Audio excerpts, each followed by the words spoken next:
This is Common Sense Radio. Straightforward and no excuses. All right. Come on now. This is the Steve Gruber Show. Call me crazy. Oh, yeah. What I said was perfectly right and spot on accurate. Boy's got a mouth like a cannon, always shooting at all. Stop. Got it in Yeah, stop. I mean, you're way off script. Got it in me. Gonna quit until it all comes out. Hey, boy! Been a long education. Yeah, you know, it's not cynical. It's common sense. Pay attention to me when I'm talking to you. I'm gonna rock the nation.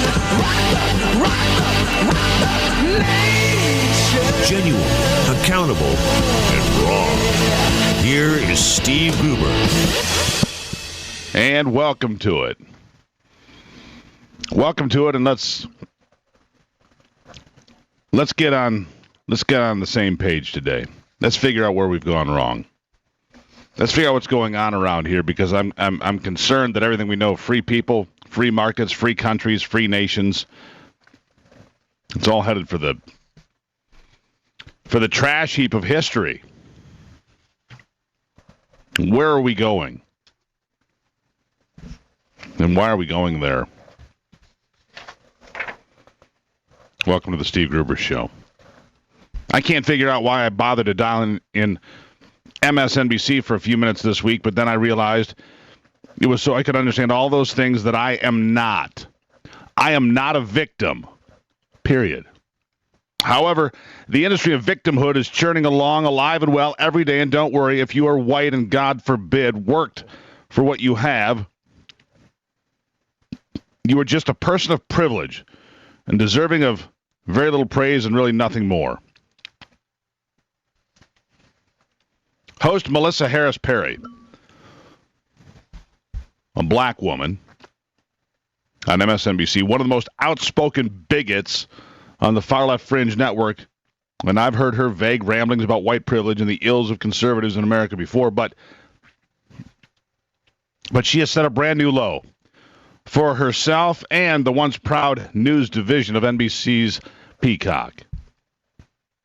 Alfonso Aguilar was appearing on the program, a political columnist and Hispanic who supports Republicans, and believe it or not, Paul Ryan.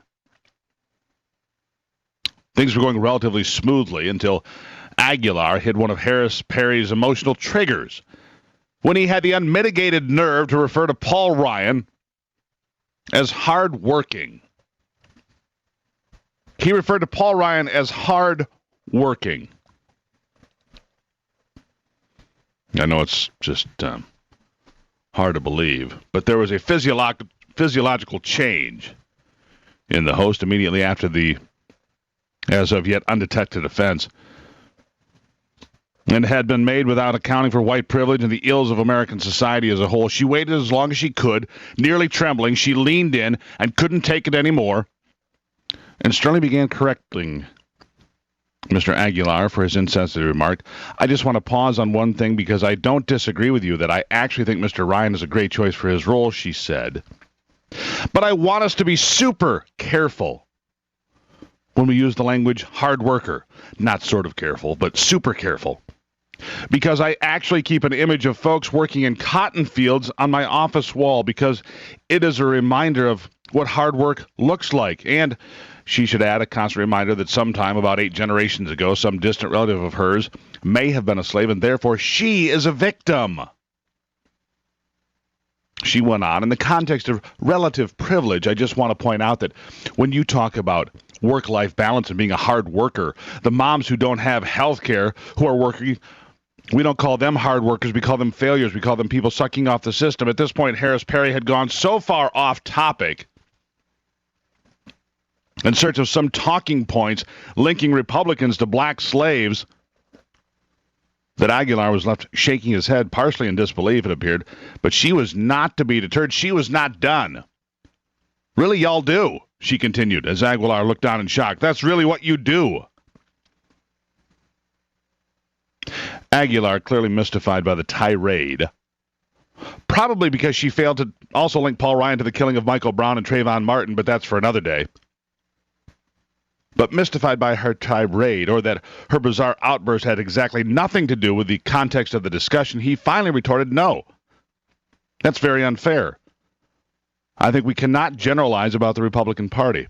Well, sure they can. They're NBC News. They can demean anyone they want, and trust me, no one will ever be accountable for smearing, dare I say, hard-working people like Paul Ryan. Smear away. Smear away. In fact, I want you to get a flavor of what she had to say. I want you to hear it for trying to yourself. wrangle the current Republican Party into line. But let's be fair. If there's somebody who is a hard worker, when he goes to Washington, is Paul Ryan. Not only works with Republicans, but Democrats. You know very well that I work on the immigration issue, trying to get Republicans to support immigration reform. Paul Ryan is somebody who has supported immigration reform, has worked with somebody like Luis Gutierrez. Luis Gutierrez is very respectful, speaks highly of Paul Ryan. This is somebody who's trying to govern. Alfonso, I feel you, but I just want to pause on one thing, because I don't disagree with you that I actually think Mr. Ryan is a great choice for this role.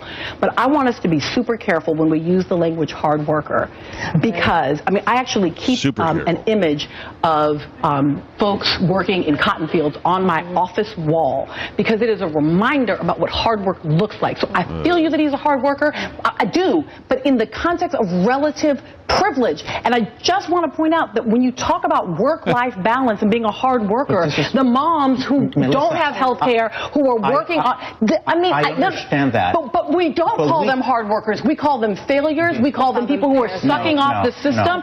No, really, y'all do. That is really what you guys do as a party. That is very unfair. I think we cannot generalize about the Republican Party. I agree. That's true. Not all Republicans. Enough. You get it. This woman went off the left end of the swimming pool, the left deep end of the swimming pool.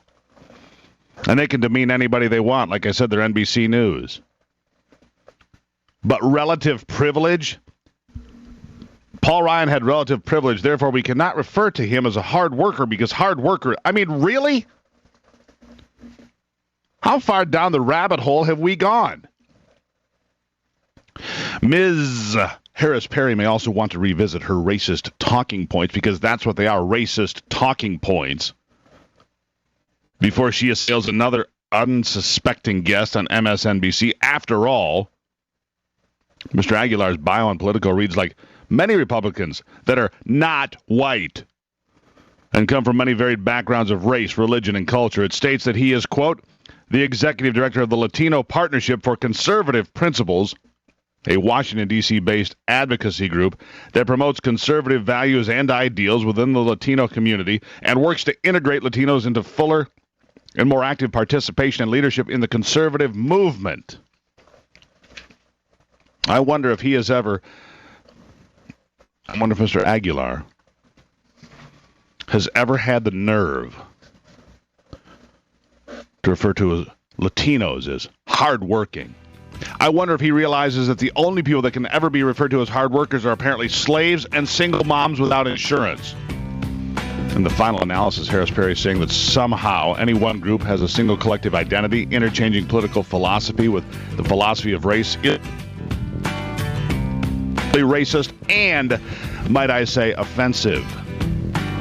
I'm Steve Gruber. This is the Steve Gruber Show.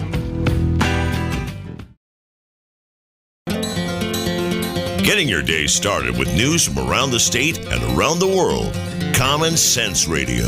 This is the Steve Gruber Show. All right, now that I got that off my chest, I mean, I don't know what possessed me to watch MSNBC, but there I was. But it did give me a great insight into the state of things today. Hardworking is now an offensive term to people in this country who have never been slaves, to be offended by people who have never owned slaves. What are we, 8 generations, 9 generations, 10 generations past slavery? What is it now?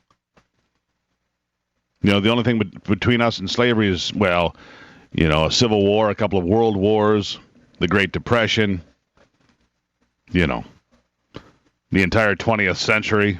Nothing much, really, between us and slavery here in America. And remember, America didn't create slavery. America ended slavery. We inherited it from the British. And Brazil kept up with the practice for another 30 or 40 years. And Brazil, by the way, brought in six times as many Africans to be slaves in their sugarcane fields. Why must we obsess with this guilt, this self-inflicted nonsense? To the phones now. The hotline number, by the way, 888-900-9966, 888-900-9966. Brian is on the line in southern Michigan. Brian, welcome aboard.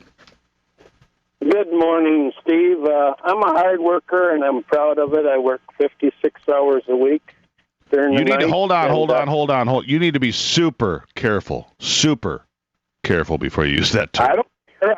You know what? I love offending people. In fact, my sister's a big liberal, and her and I, this is why we don't spend much time together, because we get on each other's nerves. She reminds me of Hillary Clinton. She's just identical to Hillary, and she drives me nuts. But that's not why I'm calling. I'm calling about in Austria, the ICE is coming in Austria, and people are picking up guns and drones, Steve. And it just shows that this is what happens when bad people do bad things. Good people want to defend themselves. It's like that lady that ran into people with that car. So what are we supposed to do? Have car control laws now, Steve? A bad person's going to choose whatever tool they can to do harm, just like a good person's going to choose whatever tool they can use to protect themselves. And have the most strong tool to protect ourselves. Otherwise, we're sitting ducks. It's like those games at the carnival where you're a duck and someone has a water pistol and they're shooting the duck over. That's how we are, Steve. All right, Brian, I greatly appreciate you checking in. I do. Got a lot of points covered there. You can call here, 888-900-9966, 888-900-9966. It's debate night in America. It's debate night. It looks like John Kasich wants to have a fight picked. He wants a fight picked, before they get to the stage. He's going after Donald Trump in pretty sharp comments. Apparently, he doesn't want to play Mr. Nice Guy anymore. Let's go ahead and roll that in. Why don't we get a reality check on what the heck needs to be done in this country? Yeah, we can save Social Security. We should get rid of it. We can save Medicare and Medicaid. And Medicaid here in Ohio, we reduced its growth from 10% down to 2.5%, and not one person went off the rolls, and we didn't cut one benefit. Because we know how to fix things, reform things, change things. We don't abolish them in our families. Are you kidding me? We're going to scare the living daylights out of children because we're going to tell them that we're going to pick up their mom and dad and ship them out of the country? This is not the America that I know. These are not the kinds of things we need to be doing in this country. So I want you to know I'm fed up. I am sick and tired of listening to this nonsense, and I'm going to have to call it like it is as long as I'm in this race. And let me tell you something. I'm going to need you to give us some money. We're fine. We're going to need you to go to New Hampshire and walk door to door, because it's never going to happen again in your lifetime. This is the one time you got a chance to directly participate in what the heck is happening in our country. Ohio hasn't had a president for a very long time. I think it's time that Ohio has it. 1921, by the way. January of 1921, the last time if you want to play trivia with me, the last time somebody from Ohio took the oath of office to be president of the United States was Warren G. Harding. He won the 1920 election and openly told everybody he was not qualified for the job. Harding hailed from Cleveland. He was like a city council member, and he won like the nomination on the 8th or 9th ballot. And then he died in office. But Ohio has had several presidents. The Harrisons. Hayes, I think, was from Ohio. McKinley was from Ohio, but nobody in a long time. I get a lot of grief for saying I think Kasich has some possibilities. And I don't know what I think of his immigration policy. Are we going to ship them all home? No, that's not really possible. And if you think it is, you're delusional. He's right about that, but he needs to tread carefully on how he goes down that path. Ronald Reagan gave us amnesty. It didn't work. Giving us amnesty again won't work this time. There have to be tougher parameters and maybe a moratorium. Maybe a moratorium on where we go with, letting people come in to the country. Maybe that's the deal. Anyhow, the debate is tonight, and so what we've set up. So here's what you've got. Ben Carson has moved into first place in the USA Today Power Rankings. I saw that yesterday. Ben Carson now leading in Iowa fairly comfortably over Donald Trump. Donald Trump has slipped from his perch for the first time in 12 or 14 weeks. So there's a game changer there. And now John Kasich coming out swinging at Donald Trump. He wants a piece of the action. He wants a piece of Trump because he knows if he gets in a fight with Trump on prime time, it'll bring up his status. It'll bring his stock up a few points. And Kasich's down there with Christie and Huckabee and some others floundering around at about 5%. Anyhow, we'll be right back. It's the Steve Gruber Show on a Wednesday. Michigan, born and raised with Midwestern values and Michigan common sense.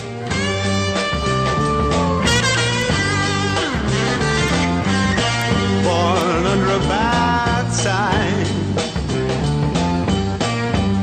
I've been down since I began to crawl. You look around and you wonder. I do. I mean, what has happened to the rule of law? Freedom of speech. Free people, free nations, free thoughts. I mean, you can't even go to a college campus anymore without having safe zones because there might be trigger words that offend people. I mean, really? You show me a copy of the Constitution where it says you're constitutionally protected from being offended. Grow up. This year in Iran, they're going to execute more than 1,000 people. They're hanging children. That's what goes on in the rest of the world, and you're offended. What, offended that we might talk poorly of some of the folks that practice radical Islamic behavior? Too bad. Meanwhile, places like Spain and Portugal are broke. You know why? Their socialist systems don't work. But you might be offended that I say socialist systems don't work. Too bad.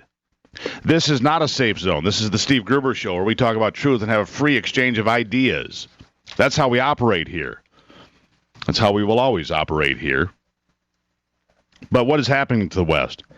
Todd Wood is a good friend of ours now, a journalist who travels with the Washington Times. I think in recent times we found him in the Ukraine. We found him in Croatia. We found him all over the world checking in. I think he's back in the States now, but let's find out. Todd Wood on the line. Welcome back to the program. Thank you for having me back, Steve. I appreciate it. Always enjoy it. Where are you? I'm actually still in Eastern Europe, in Moldova. I'm finishing up a job here and then heading back to the States very shortly.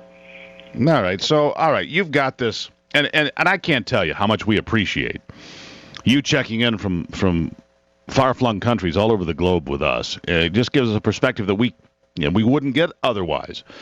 So let's talk about this, Todd. Western things, all things Western being, the rule of law, like I said, free speech, free people, free markets, not a free lunch, a free ride, and a free handout. That's not what it's supposed to be. Freeloaders is not what it's supposed to be. It's supposed to be hard work and accountability, my guess.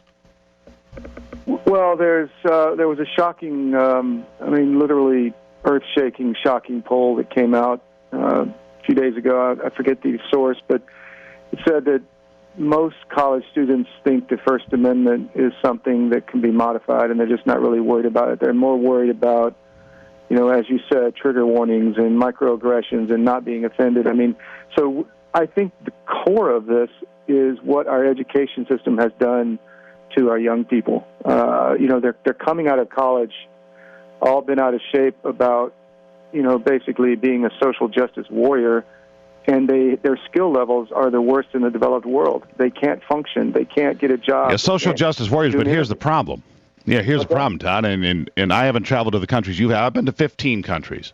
I've been to, to South Africa and Namibia, and I've been to, Central and South America. I've been a few places. Not as many as you, but I've been a few places. Let me tell you something about social justice.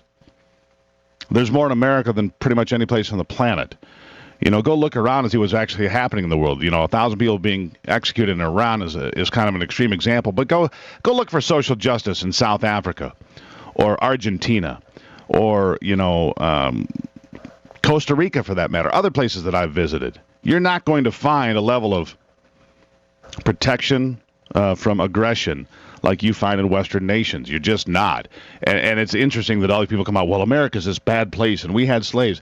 The basic education isn't even there. America ended slavery. We inherited it from the British. We didn't create it or really embrace it, for that matter.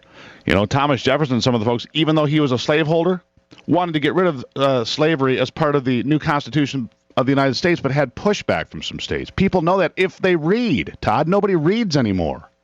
Well, that's my whole point, is that our education system is corrupt and is really, really failing our kids.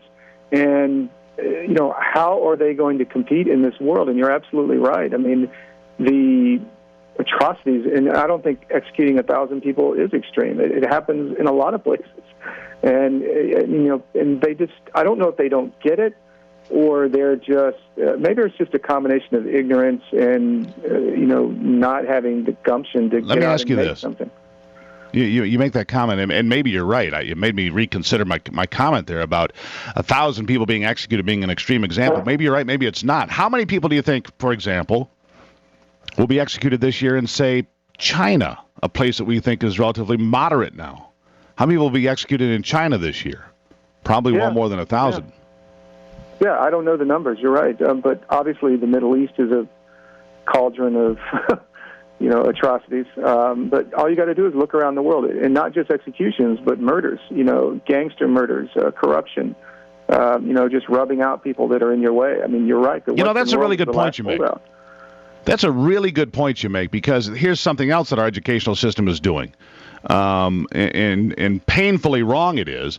They paint America as this violent place, guns and, the Wild West and so on and so forth. America doesn't even make the top 2/3 of nations on the planet when it comes to violence. Not the top 2/3. We're in the bottom third of violence in the world. And if you took out drug-related violence and gang activity in big urban areas, America wouldn't even be in the top 90% for violence. If you live out in the rest of the world, in places that have malls and public schools and so forth, the chance of being involved with a violent crime is very, very small compared to the rest of the world, Todd, and that's just a fact. In fact, Russia's murder rate, for example, 3 times that of the United States.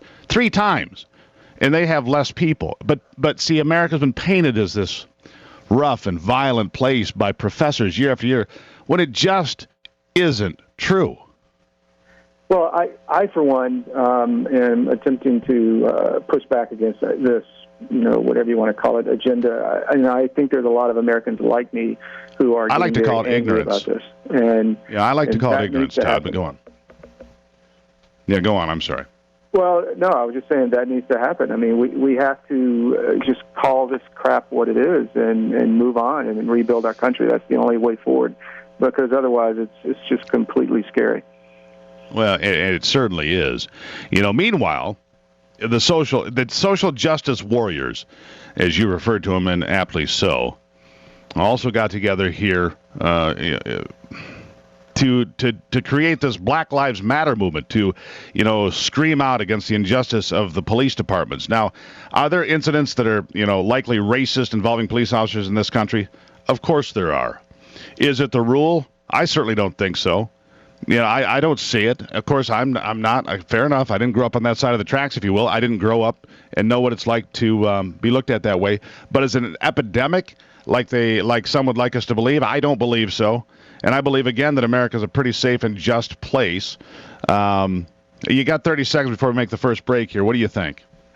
Well, I think the rule of law, as you mentioned, is key. I mean, any English colonized country basically has the rule of law system from the English, history, and that is, we're losing that, and that is key to our future. And I think it's agenda to get rid of that in order to promote control and basically control by an autocracy other than, our court system. All right. Where are you exactly? You didn't say. Chisinau, Moldova. All right, I can't even say that. He's in Moldova, everybody. We've got a correspondent on the Steve Gruber Show from Moldova. That's because we work hard for you. We'll be right back with Todd Wood.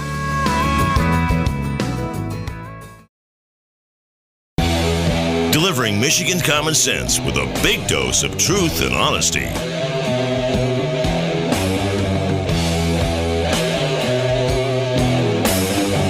All right, back now with Todd Wood here on the program. He's in Moldova today, working on a project. Hey, what's the project you're working on, Todd? You want to share with us? You're working on a book, Sure. articles? I've What are you doing? Some research and reporting on the governmental crisis here, where there's a real East-West split and confrontation with pro-EU and pro-Eastern, forces in the country, and how that's going to play out.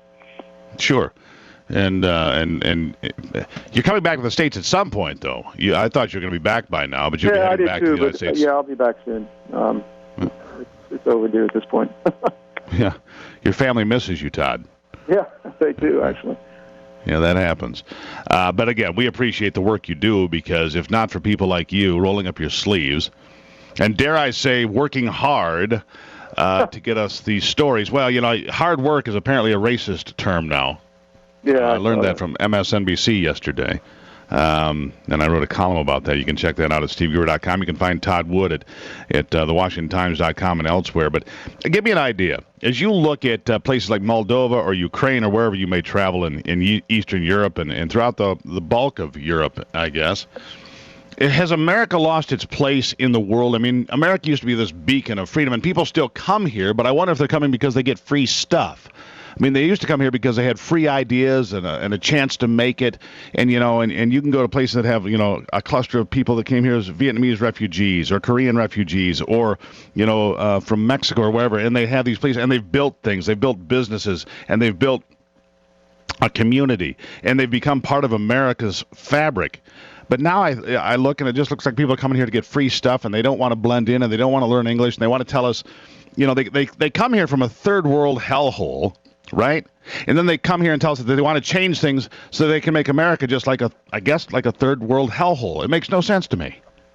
No, of course it doesn't. I guess the thing I really can't get my head around, which is related to what you just said, is here you have a section or a group or over half the country, 51%, who is willing to overlook corruption and basically a totalitarian system coming into play in the United States, with people using the government agencies to go after the opposition, with completely lying and corruption and to the FBI, to Congress, and people are willing to overlook that. And these are Americans. I can't get my head around that. I mean, during the Watergate scandal, Republicans are who took down Nixon. That just isn't happening on the other side today. And if you take that to its conclusion, that means they are willing just to throw away America for power, and that's sickening, actually. Well, then that's exactly what's happening. There was a higher ideal, and I don't know when that changed. And because everything after Nixon is this gate, that gate, whatever gate, and they want it, and basically by using that term over and over, they trivialize what's going on. And now it's email gate with Hillary, of course, who the Clintons go back to their standard practice of blame the messenger, distract to something else, and then say it's old news. There's nothing to see here. Move along. Their playbook is perfected, but it's a sleazy playbook. Yeah, of course it is, and it's just corruption. It's the same thing I see over here. If the there was $1.5 billion stolen out of the government here, 1/5 of the GDP, and all the documents that were the evidence were put in an armored truck, and they found the armored truck, burnt in a forest somewhere. So, that's the same thing the Clintons are doing on just a different scale, or a different level. And so it's different approach. Yeah. What I can't get my head around is why half of America is okay with this. That really bothers me. Yeah, I don't get it either, because, I was asked a long time ago. There was a congressman from Florida who had just been forced to resign, maybe 15 years ago, because of some sort of a sex scandal involving a page in Florida, and he resigned. And about the same time, Barney Frank was involved with the scandal with a page in his office. The Republican in Florida stepped down. Barney Frank, condemned anybody that would come after him because I'm gay and you can't come after me. Barney, you were more of a power figure than the guy in Florida that resigned because that's what Republicans did. Democrats get a promotion, for God's sake. Yeah, it's really scary. And if you combine that with the demonization of our institutions, the Constitution, there's an article yesterday I saw in Connecticut where Governor Malloy is suing the state of Connecticut, but saying they don't have the authority to investigate him for corruption. I mean, if that's not a circular, I don't know what is. I mean, that's just insane. It's the cesspool.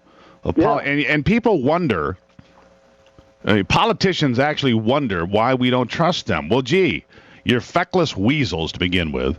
I mean, this deal they just made on the budget, for the next 2 years, there's no cap now. I mean, the spending cap's gone. Obama can buy and do and spend whatever, another $2, $3, $4 trillion, whatever it is. By the time he leaves office, I don't even know if it's a recoverable amount, unless we sell California to the Chinese, which I might consider, by the way. But short of that, how are we ever going to get our money back? How are we ever going to pay our debt? And I don't know that you can. No, the debt is just a ticking time bomb. I hope to God that Paul Ryan does what he says he's going to do. I hope he doesn't get in there and turn on the floodgates for immigration. Which is a possibility with some of the comments he's made.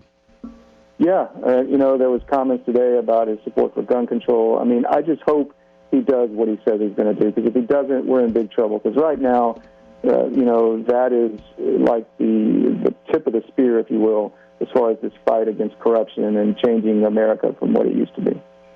Yeah. I don't know what to expect from Paul Ryan. It's obviously going to be his position. It's going to be his job. The Republicans get together to debate tonight. Ben Carson has taken the lead here. I like Ben Carson. Is he electable? I don't know, but he seems to be a common-sense thinking individual, and I could support Ben Carson if he were the nominee. But he's awfully quiet-spoken, and I don't know how he would tangle with Hillary Clinton. I'll give you 10 seconds for the last word, my friend. Well, let me just say, if people want to check out my book, ltoddwood.com, I've got a new column coming out of the Washington Times. I think it's going to be called Threat Assessment, which is real-time threat updates to America all over the world, so check it out. There you have L. Todd Wood, everybody. And Todd, thank you so much for checking in with us, as always. You bet, man. Take care. Bye. Wednesday on the Steve Gruber Show, bringing you the best guests from, all over the world, in this case, Moldova. Go find that on a map. We'll be right back.